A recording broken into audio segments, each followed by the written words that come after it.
As we entered the third week of illegal blockades and occupations, the federal government invoked the Emergencies Act. We did it to protect families and small businesses, to protect jobs and the economy. We did it because the situation could not be dealt with under any other law in Canada.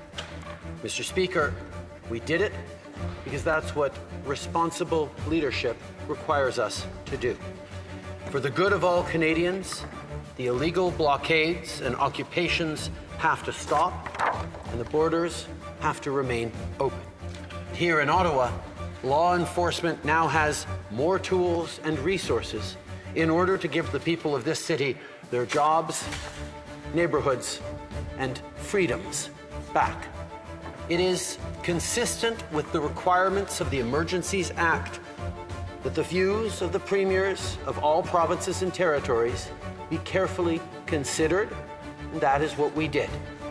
And the consultation and collaboration with the premiers will continue until the situation is resolved.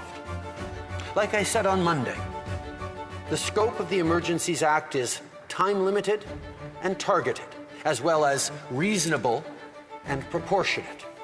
It strengthens and supports law enforcement agencies so they have more tools to restore order and protect critical infrastructure. These illegal blockades are being heavily supported by individuals in the United States and from elsewhere around the world. We see that roughly half of the funding that is flowing to the barricaders here is coming from the United States. The goal of all measures, including financial measures in the Emergencies Act, is to deal with the current threat only and to get the situation fully under control.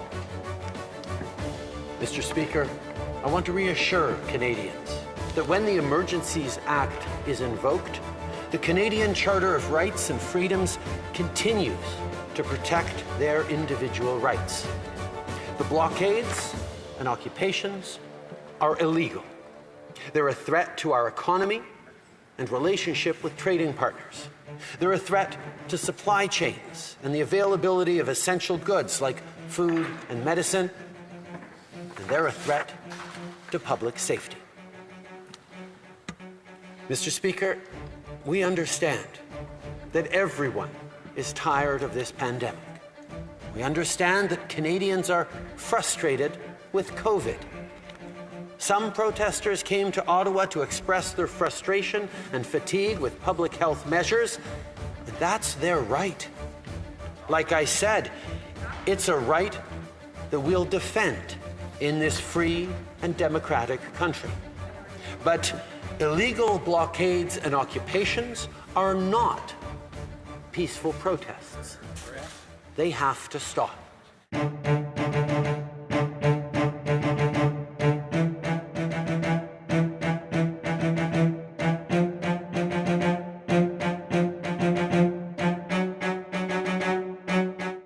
Speaker, this week, for the first time since its passage, the Emergencies Act has been invoked by the Prime Minister. This is historic, and it is extremely disappointing. The Prime Minister has invoked the Act, he says, to deal with the protests that have gathered here in downtown Ottawa and blockades that were happening at the Coutts border in Alberta, the Emerson border in Manitoba, the Ambassador Bridge in Windsor, and the border at Surrey, all of which, by the way, are now open. There are no more blockades at any borders. What's left are the trucks parked outside here in Ottawa that need to move or be moved. However, throughout the last 3 weeks, the Prime Minister has failed to take meaningful action to de-escalate the protests here or use any tools that he may have available. Instead, he has jumped straight to the most extreme measure. And as he has invoked the Act, he has failed to meet the high threshold set out by the Emergencies Act to justify it. That being, and I quote, when a situation seriously threatens the ability of the Government of Canada to preserve the sovereignty, security, and territorial integrity of Canada, and when the situation cannot be effectively dealt with under any other law of the country. Conservatives do not believe the government has shown that threshold has been met, and thus we will be voting against it. Keep in mind, Mr. Speaker, this act is already invoked and is the new law of the land. Our debate and the vote on Monday can only stop it if the NDP vote with Conservatives and the Bloc to stop it. Supporting the use of the Emergencies Act is one of the most serious decisions a parliamentarian can make. I want to remind especially the NDP of this, who are supporting the Liberals in this sledgehammer approach. History will not be kind to the leader of the NDP or his members on this particular question. As I have said, Conservatives are the party of law and order. We believe the trucks should move or be moved. We want to lower the temperature across the country.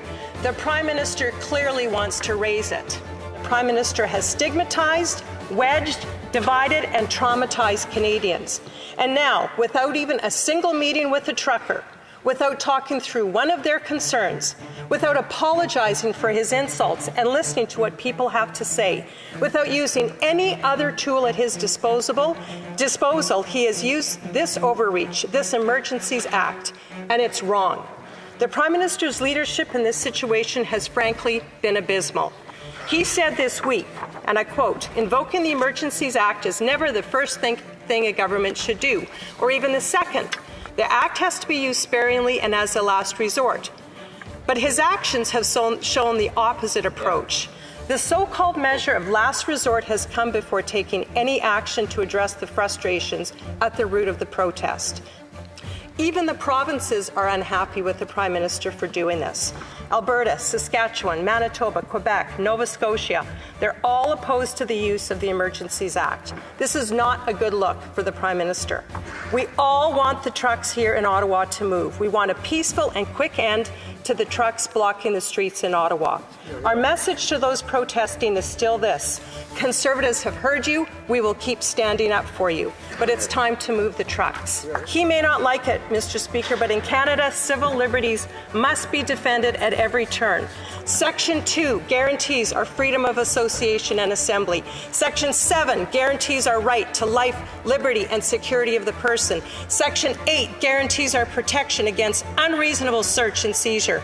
Canadians can't be expected to simply take this Prime Minister at his word. His plans are not consistent with fundamental freedoms. The government should not have the power to close the bank accounts of Canadians on a whim. The Prime Minister is doing this to save his own political skin. But, Mr. Speaker, this is not a game. It comes at the cost to Canadians' rights and freedoms. Speaker, Parliament should not allow the Prime Minister to avoid responsibility in this way. I urge all members of this House, proceed with extreme caution.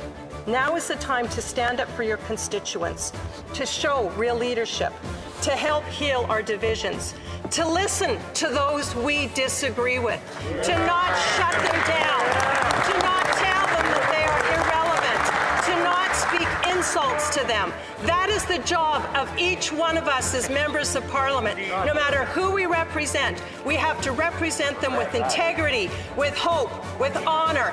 And what the Prime Minister is doing, Mr. Speaker, he has for the last 2 years disregarded these Canadians, called them names and insulted them. It is time to show leadership for every one of us and say no to this Emergencies Act. Thank you, Mr. Speaker.